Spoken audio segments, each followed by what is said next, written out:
En uno de sus ensayos llamado No Cosas, el escritor surcoreano Byung-Chul Han nos plantea la situación de que la digitalidad, la digitalización, afecta a las cosas, a los objetos, en tanto que todo lo que antes estaba contenido en una biblioteca o en una discoteca, en una colección de discos, en una colección pictórica, podía estar contenido en archivos digitales y entonces ya iban perdiendo interés esos objetos. Pero claro, Byung-Chul Han dice, eso es un problema porque cada uno de esos objetos, cada una de esas cosas contiene en sí misma una historia, un recorrido, una memoria emotiva. Un objeto que fue de un antepasado nuestro tiene un valor en sí, más allá de que eh, el contenido que pueda tener ese libro pueda estar digitalizado, por ejemplo, pero bueno, si es un libro heredado de un familiar, ya ahí ese libro contiene una memoria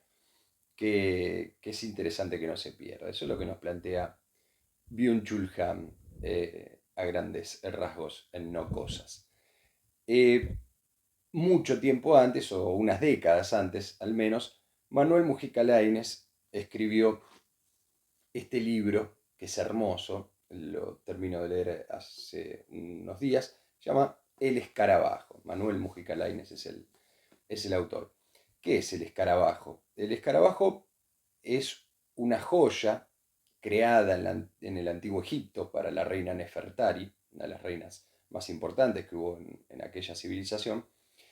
Eh, una joya de lapislázuli, o sea, una piedra preciosa de color azul, y es un escarabajo que estaba engarzado en un brazalete. Y la reina Nefertari lo obtiene, se lo fabrican para ella.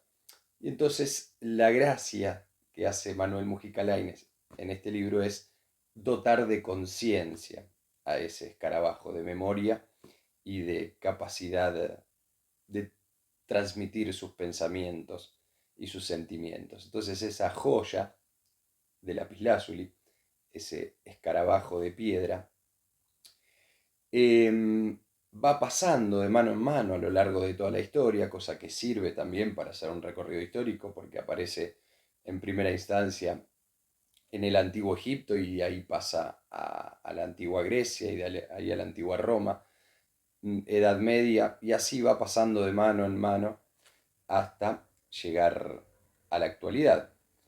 Y en ese paso de mano en mano, de lugar en lugar, de recorrido en recorrido, este escarabajo va transmitiendo sus vivencias, sus vicisitudes, sus abandonos, sus propietarios que lo exhibían con orgullo, algunos, otros lo guardaban en un cajón y lo tenían olvidado por años, se perdió muchas veces, quedó arrojado en el océano en algún momento. Entonces este escarabajo va eh, teniendo ahí sus vicisitudes. Y eso es lo que nos cuenta Manuel Mujica Lainez en este libro, que es una lectura ardua porque tiene mucho contenido, mucha información, mucho sustento histórico. O sea, Manuel Mujica Lainez ubica a este escarabajo de fantasía, o sea, un objeto con conciencia, lo ubica en tiempos, en acontecimientos y con personajes, todos que fueron parte de la realidad, de la historia que tocó vivir al ser humano. Entonces, así aparecen personajes como la reina de Egipto que mencionábamos, Nefertari, aparece Julio César, aparece Aristófanes, un dramaturgo griego, aparece Marco Polo, un viajero de la Edad Media.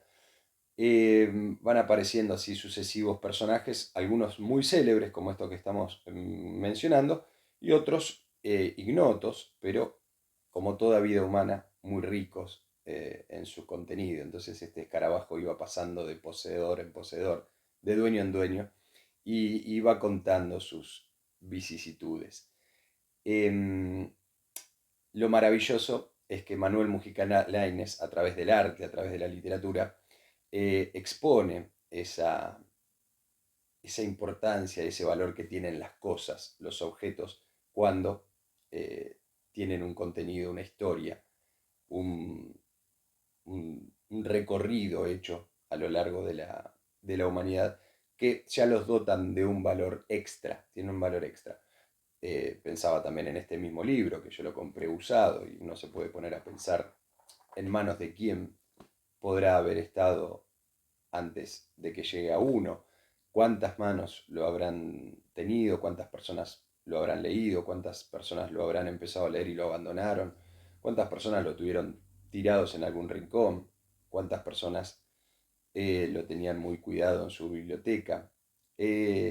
Manuel Mujica Lainez nos regala ese criterio de el valor de las cosas, pero no el valor material en sí, de hecho lo era algo muy valioso, el escarabajo de lapislázuli, sino el valor de todo el recorrido transitado a lo largo de la humanidad, de todas las personas que obraron sobre él, todas las personas que lo poseyeron, todas las personas que lo admiraron.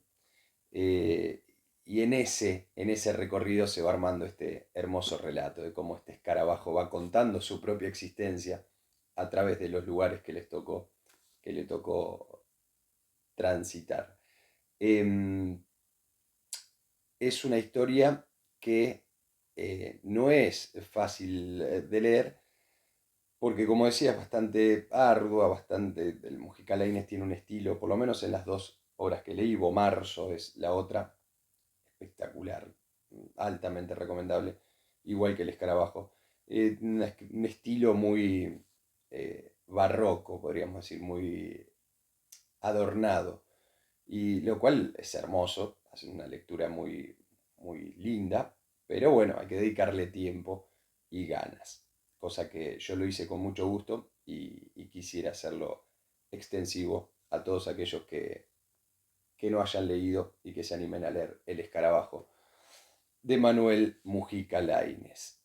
Termina siendo una historia de amor, porque este escarabajo se enamora de aquella primera propietaria de Nefertari, de la reina de Egipto, y le va a quedar siempre en su memoria esa estadía con una reina, y claro, todo lo que venga después le va a parecer poco, y entonces termina declarando que es una historia de amor hacia Nefertari, hasta su último momento, su última estadía en un museo o en la casa misma de un escritor del propio Manuel Mujica Lainez. Él rememora a Nefertari como su amor de milenios. Qué interesante también porque termina siendo una historia de amor, una de las historias de amor más lindas que leí, entre un escarabajo de lapislázuli, o sea, entre una joya, digamos, y una humana, Nefertari.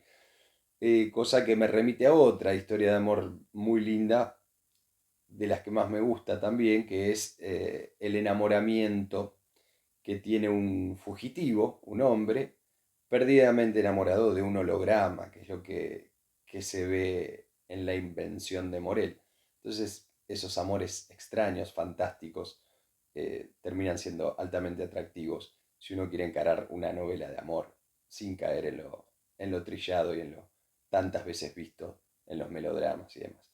Así que, bueno, El Escarabajo. Léanlo y lo charlamos en la escuelita. Nos vemos.